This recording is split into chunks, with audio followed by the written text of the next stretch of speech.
Muy buenas noches, estamos nuevamente en Reflexiones en el canal 99 de Cable Cauca para presentarles un nuevo programa, un programa para analizar los principales acontecimientos de Popayán, del Cauca, de Colombia. Hoy nos hemos encontrado por fortuna a la doctora Paloma Valencia, aquí en este extraordinario sitio de Popayán en Juan Valdez, y en medio de esta casona tan hermosa, pues queremos hablar con ella de los principales problemas de Colombia, cómo vamos a enfrentar el futuro, la situación del país y también cómo va a enfrentar el Centro Democrático el futuro inmediato aquí en nuestro país. La ciudadanía está expectante con respecto al proceso que se lleva en La Habana y obviamente tenemos que auscultar el pensamiento de quienes están representando los partidos en el Congreso de la República. Doctora Paloma, muy buenas noches. Muy buenas noches, muy complacida de saludar a todos los televidentes de En Línea Popayán. Para mí es un gusto poder estar aquí en esta conversación tan importante sobre los temas que nos preocupan a todos. Doctora Paloma, para empezar hablando, pues le pregunté por fuera de los micrófonos cómo iba a enfrentar el Centro Democrático el referendo, si hay referendo. ¿Cuál es la posición real del Centro Democrático y qué posibilidades hay de que ustedes apoyen el sí o el no, o que se abstengan de participar? Bueno, nosotros hemos dicho ya varias veces que el proceso de plebiscito que ha planteado el gobierno, donde la pregunta es si uno quiere la paz o quiere la guerra, pues es un plebiscito inconstitucional. Porque usted no le puede decir a los ciudadanos que si quieren la guerra, porque evidentemente nadie en Colombia quiere la guerra excepto los que andan con fusiles y que pretenden que para dejar de matarnos haya que entregarles impunidad, representación política, dinero y todo tipo de concesiones.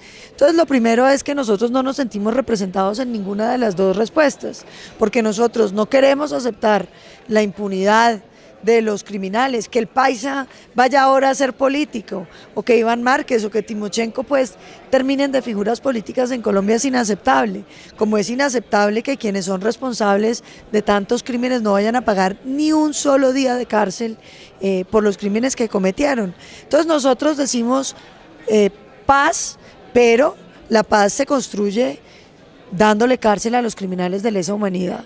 Paz, pero la paz se construye sin que los criminales de lesa humanidad vayan a tener representación política. Nadie se opone a que el guerrillero de Razo salga libre, que no pague cárcel, que tenga representación política, en eso todos podemos estar de acuerdo, pero sobre los crímenes atroces, esa gente que estuvo poniendo bombas en los pueblos del Cauca, reclutando a los niños campesinos, llevándose a las niñas, violándolas, forzándolas a hacerse aborto, extorsionando, secuestrando, todas esas cosas tienen que tener un castigo. ¿Pero quién va a calificar si el delito los que se haya cometido es de lesa humanidad o no es de lesa humanidad? Porque así está considerado y se ha considerado también en los diálogos de La Habana. O sea, ¿quién va a calificar eso? Eso lo califican los jueces, como se califica en cualquier sitio. La lista de los delitos de lesa humanidad existe por los tratados internacionales. Y si no pagan cárcel hoy, porque el gobierno les ha decretado impunidad, la van a terminar pagando cuando las cortes internacionales entren a analizar estos acuerdos. Entonces, de lo que se trata es de lo siguiente. Todos queremos que la sociedad colombiana entre a un proceso de recomposición, de poder sanar las heridas, pero eso necesita que uno pida perdón y pague por los crímenes que cometió, no simplemente que se quite el uniforme lleno de sangre y pase a ocupar un lugar de privilegio en la sociedad, porque entonces se vuelve muy difícil el perdón. Imagínese que fuera su hija, o que fuera el papá del televidente, el que ha sido asesinado. Nos costaría mucho trabajo ver a ese responsable simplemente de figura política como si nada hubiera pasado. Pero bueno, un proceso similar se vivió con el M-19, fue un proceso similar y ahí están Antonio Navarro, está Petro, están pues los comandantes guerrilleros, han ocupado cargos importantes y realmente pues nosotros podemos decir que ellos han actuado de buena fe con el país. Claro, y este es un excelente ejemplo, me gusta mucho que lo haya traído, porque yo no dudo de que usted, el que perdona el crimen, pues no vuelva a delinquir, seguramente no delinque, pero ¿qué mensaje le está dando usted a la sociedad? ¿Qué piensan todos los muchachitos que hoy están en el microtráfico y en la microextorsión? Cuando la mamá les dice vas por el mal camino. Ellos miran en la televisión y ven a los grandes extorsionistas, a los grandes traficantes de drogas, en un proceso de impunidad y piensan que para ellos también. Y te pongo un ejemplo. Después de la reinserción del M-19, ni el Cauca ni Colombia conoció la paz, todo lo contrario. Vinieron las épocas de violencia de los años 90, que fueron las más cruentas de la historia reciente. Hicieron el proceso de negociación con las FARC y uno pensaría que entonces íbamos a estar en paz. ¿Qué pasó? El ELN, que estaba casi desaparecido, o reclutó a los mismos de las FARC que salieron corriendo para allá, o decidió hacer más violencia. La realidad fue que el ELN decidió volverse un grupo más violento. Terminó en el año pasado, 2015, cometiendo más de 370 acciones violentas. 3 meses del año 2016, 252 acciones violentas. Y el premio, una negociación con ellos. Inmediatamente, ¿qué pasó? Y es que los ciudadanos no pueden olvidarse de eso. Vino el paro armado de los Úsuga, donde paralizaron 4 departamentos del país, donde asesinaron policías, bloquearon las calles, amedrentaron a la sociedad. ¿Y sabe qué dijeron? Que ellos también querían la paz y que ellos también querían un proceso de negociación que les dé impunidad y representación política. El mal ejemplo es lo que es grave de este proceso, porque el negocio de minería ilegal que hoy tiene acabado el Cauca, ayer la CRC decía que declara emergencia ambiental en 9 ríos del departamento, pero el narcotráfico hoy con 159.000 hectáreas y el primer productor de cocaína que otra vez es Colombia. ¿Qué le estamos diciendo? Pues que esos negocios los hereda a otros y que la violencia, si son suficientemente malos, pues terminará en una negociación dentro de 20 años otra vez. ¿Qué tipo de negociación entonces le gustaría al Centro Democrático? O sea, si el pueblo colombiano quiere la paz, porque la gente quiere la paz, obviamente, nadie va a privilegiar la guerra sobre la paz, sobre la tranquilidad. ¿Qué condiciones le pondría entonces a la guerrilla para poder sentarse a negociar? ¿Cuál sería la condición sin la cual no se debe hacer? Vea, 5 condiciones para ese proceso de negociación. La primera, antes de iniciar, tienen que cesar todas las acciones criminales, porque usted no puede estar negociando como hoy con el ELN, que sueltan un secuestrado, le cobran, el gobierno sale a decir que no diga que le cobraron, inmediatamente lo sueltan, secuestran otra muchacha joven en Ocaña, Santander, y ayer en el Chocó nos enteramos que secuestran el ex representante de la Cámara y lo canjean. Perdón, doctora, para que no vamos a enviarle mensajes equivocados a la gente. Lo de la muchacha de Norte de Santander no está demostrado que haya sido el ELN. Claro que es el ELN, la gente de Norte de Santander lo tiene muy claro, pero no han salido a decir, no, como decían que no era Moncho Cabrales. Es decir, porque es conveniente, mire, muchas de las cosas que se han dicho del proceso de paz, y seguramente pues se podrá decir que nosotros tenemos, claro, nosotros los periodistas tenemos una posición también frente al proceso. Todos la tenemos. Queremos el proceso. Pero, por ejemplo, muchas de las cosas que se decían, el gobierno ahora está pagando una publicidad para desvirtuar una mentira que se ha dicho, y es que los guerrilleros van a recibir 1.800.000 pesos mensuales, lo que es falso y está, es decir, nos tomamos el trabajo, varios periodistas de Popayán, de ir a leer los acuerdos de La Habana y ahí no dice eso. Todos los procesos de reinserción le pagan sueldo a sus desmovilizados. Desconozco el valor de lo que le vayan a pagar a los de las FARC, pero es mentira que no se les vaya a pagar. Claro que se les va a pagar, como se les pagó a los desmovilizados de la Ley de Justicia y Paz. Pero bueno, todo eso entonces son suposiciones, porque no está en los acuerdos. O sea, nos hemos tomado el trabajo de leer los acuerdos y no está establecido. No, eso no está en los acuerdos, eso está en las recomendaciones que hizo la Comisión de Expertos en la Universidad Nacional. Está en ese documento. Es una recomendación. Bueno, para continuar con esto, ¿cómo ve la situación del país hoy? Según el gobierno y según las estadísticas avaladas pues por los principales medios nacionales, ha bajado el nivel de violencia en Colombia, las muertes violentas pues por causas de la subversión han disminuido, y las acciones contra la infraestructura nacional. Eso no es una buena seña como para que de pronto su partido y su jefe, el doctor Álvaro Uribe, se animen a entrar en esa, digamos, en esa onda nacional de acudir a un proceso de paz? Hombre, los de la onda nacional, los colombianos están de acuerdo con el Centro Democrático, que quiere la paz pero no acepta la impunidad. ni acepta la representación política de los criminales de lesa humanidad. Eso lo dicen las encuestas, que varían entre el 70 y el 80% de rechazo a esas propuestas, de manera que el que tiene que empezar a huir es el gobierno nacional, porque es que los colombianos, claro que quieren la paz, pero no quieren premiar criminales, porque Colombia ya ha hecho este curso de premiar a los criminales y no hemos tenido la paz. Si eso hubiera sido cierto, que la paz se conseguía con impunidad, pues entonces después de la Constitución del 91, como lo aseguró Humberto de la Calle Lombana, que se echó un discurso, yo tenía en esa época 14 años, pero todavía me acuerdo, y decía, llegó la paz a Colombia, nunca más va a volver a haber violencia política. La Constitución del 91 permite y ha cambiado todo lo que se ha pedido, no va a haber violencia, y vinieron los 90. Pero bueno, es que el Congreso ha ido cambiando la Constitución del 91, es decir, ahora ya que es un remedio de Constitución del 91. Claro, realmente... pero la violencia no se ha producido por las reformas constitucionales, la violencia se ha producido por los negocios ilegales de narcotráfico y de minería ilegal a los cuales este gobierno les ha dado rienda suelta. Usted me dice que se ha disminuido el homicidio, claro que se ha disminuido, venía bajando desde que se hizo el proceso de desmovilización del paramilitarismo, que pagó cárcel y que los cabecillas que incumplieron fueron extraditados. Es que uno sí puede hacer procesos de negociación sin impunidad, claro que es muy poquito, usted me dirá que un paramilitar, que es un narcoterrorista atroz, haya pagado 7 años de cárcel, pero pagaron cárcel, y esa es una gran diferencia.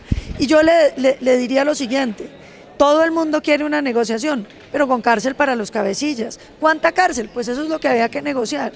Sin representación política. ¿Qué quieren hacer un partido? Que lo hagan con las bases. Debe haber una justicia transicional, obviamente, porque no se puede tratar bajo las normas del Código Penal ordinario. Claro. Es un proceso de negociación. Como la de justicia y paz.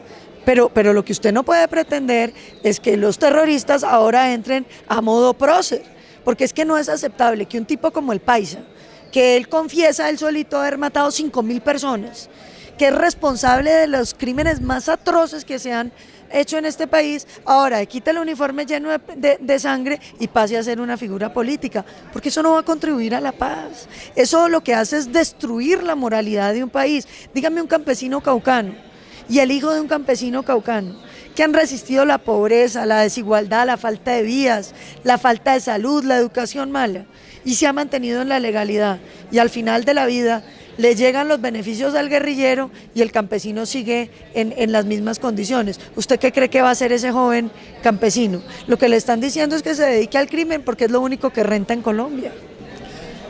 ¿Qué mensaje le quiere enviar a los caucanos? ¿Y qué piensa del departamento, de lo que está pasando en el departamento? El departamento realmente está pues en un proceso de, digamos, de eliminación de algunas barreras para el desarrollo. El departamento ha tenido muchas talanqueras para su desarrollo y entre otras pues le han colocado muchos problemas a la vía al mar. Planeación Nacional durante muchos años la paró con el argumento de que íbamos a destruir unos parques naturales. Es válido, pero hay formas de intervenir, digamos, sin que se dañen los ecosistemas. Quieren que nosotros sigamos pagando, es decir, por el desarrollo de las otras regiones, del Valle del Cauca, que tiene su carretera al mar. Bueno, todas las intervenciones que se han hecho en las selvas colombianas pues han tenido su justificación, pero en el Cauca no hemos abrigado esos procesos de desarrollo, de planeación nacional no nos ha sido permitido pues hacer cosas por el desarrollo del departamento. ¿Qué posición tiene usted frente a eso? Yo creo que la carretera al mar es una necesidad. Hay que pensar el Cauca con el desarrollo sostenible, que yo siempre digo, no son 3, como lo indicaba el triángulo tradicional del desarrollo sostenible, son 5. Es las autoridades nacionales y las autoridades locales. Es el tema del medio ambiente, son los privados que quieren generar los negocios y es también la comunidad de la zona. Mientras esas 5 instancias no logren ponerse de acuerdo, no vamos a pensar en desarrollo sostenible. Le pongo un ejemplo, en el tema del Cauca, se dice que las selvas están protegidas porque no hay carreteras. Mentira, las carreteras existen para mover la droga y todo el mundo lo sabe.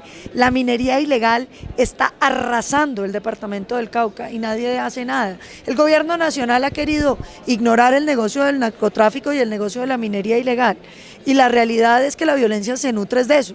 Si usted quiere pacificar este país, hay que combatir los negocios con los que se financian quienes ejercen violencia en el país. Entonces, uno ve los negocios de minería ilegal hoy, por ejemplo en Timbiquí, en Guapi, en toda la costa pacífica, metiendo mercurio por todos los ríos, destruyendo todas las selvas. Entonces, si Planeación Nacional está preocupado por el desarrollo o por el cuidado del medio ambiente, que le ponga cuidado a esos fenómenos, porque es muy distinto una carretera que le permita a la gente entrar y salir y poder tener negocios lícitos que los negocios ilegales, que son la única alternativa que le están dejando a los caucanos. ¿A usted no le parece que de pronto al Centro Democrático le ha pasado y podría ser más útil para el país una posición más propositiva que una crítica que deja después de una intervención del doctor Uribe, una intervención suya o de los distintos representantes, unos más acuciosos que otros, pues a la gente le queda el ánimo muy abajo? O sea, es un panorama sombrío el que se pinta sobre el país y valdría la pena, decimos nosotros, los periodistas, ensayar un discurso que sea más acorde con las acciones propositivas para el país.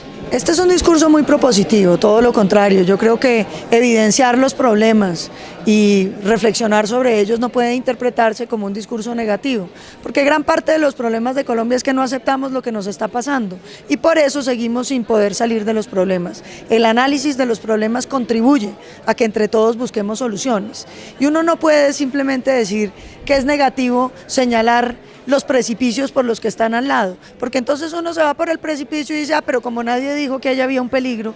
Lo importante del ejercicio que ha hecho el Centro Democrático, que es el ejercicio de la oposición constructiva, todo lo contrario. El Centro Democrático lo ha dicho claramente, negociación sí, pero con condiciones.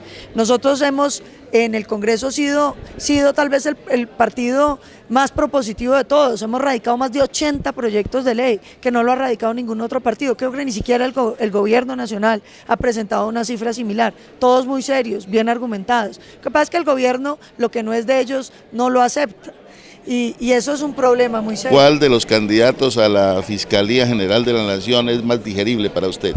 Todos son santistas, pertenecen al régimen. A mí me hubiera gustado que el presidente tuviera consideración por las instituciones. En semejante crisis de legitimidad de la Fiscalía General de la Nación, que tiene una aceptación como la del presidente, un poquito más alta, del 30%, y figuras por el estilo, el presidente debió hacer un esfuerzo por decirle a los colombianos que él como demócrata cree que la justicia debe estar por encima de la comidilla política. Infortunadamente no lo hizo. Bueno, doctora Paloma, pues muchas gracias, muy amable por acompañarnos y deseamos pues que este recorrido por el departamento del Cauca le haya servido para llevarse pues una nueva impresión sobre su tierra y que pueda aportarnos para el desarrollo. Muy amable. Muchísimas gracias a todos, un cordial saludo, enviándoles todo mi cariño y mi compromiso por seguir con mano firme para seguir denunciando la corrupción y los abusos de este gobierno, pero con corazón grande para querer a Colombia y construir por ella. La doctora Paloma Valencia, vamos a unos mensajes comerciales y volvemos en Reflexiones.